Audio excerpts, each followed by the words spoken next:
Day 57.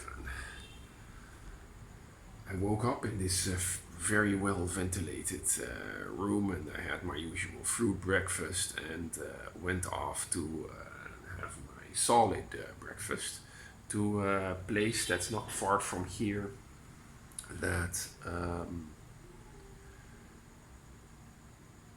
not only serves Filipino foods with rice, and generally I don't prefer those anymore by now. It's not that I don't like them, but I would like to have eat something else. Then there are many places that also sell somewhat American foods like burgers and some fries or clubhouse sandwich stuff like that. They also serve that, but this place also serves a few fairly Spanish things like burritos and fajitas. And I had this morning, I actually had myself a Caesar salad. I really was looking forward to it, and it was nice to have a change of pace in diet. And then I went off to explore that Refugio island off the coast here. First, I had to find out where the ferry was, and as usual, Filipinos are not that skilled at giving accurate directions. But you know, in this country, the persistent man will get his way, and so that's what I did. And also, the ferry fee, that was a simple boat, simple boat type thing, nothing too serious, but it was only 20 pesos to get to the island. So that's very cheap. So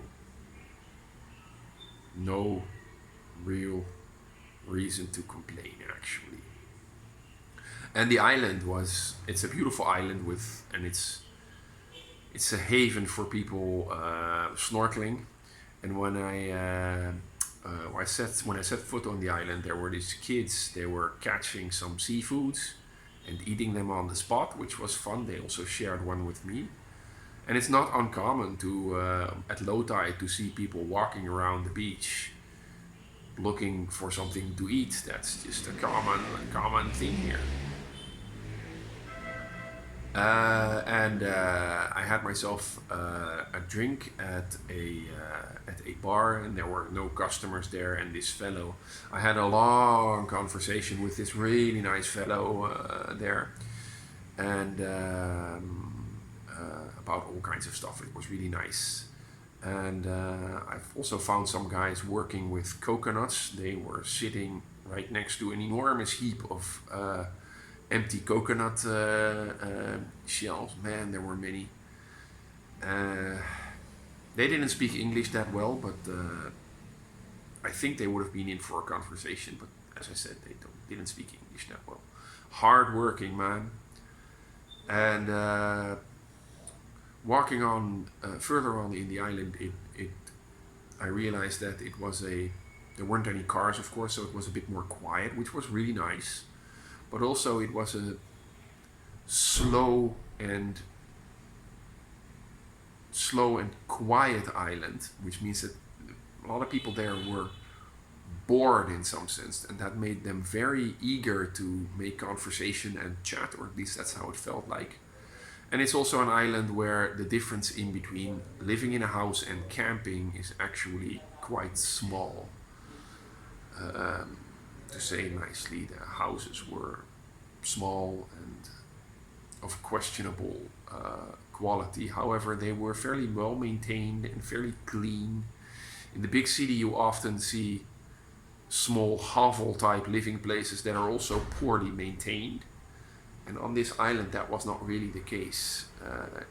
Houses are very poor, but they definitely try to make it work well. And then I had a conversation with a lady that tried to get me to hook up with one of her daughters. Which was funny. And I stayed over there for so long that in the end they gave me some rice and a banana and something to drink, because they were like, you must be hungry, which was true. I actually wanted to get lunch. So I had myself a bowl of plain rice. They also offered corned beef, And I know how poor these people are, so I rejected that. Just get me a bowl of rice. And I also sat around there for at least an hour. And there was also this other fellow that was a bit older and quite drunk on Toba, trying to chat me up. And at that time, I really wanted to go back to the mainland and have dinner. And in the end, that's what I did. And got back at the hotel. Not even that late, actually, fairly early on. But it was a well invested day. I had a really good day.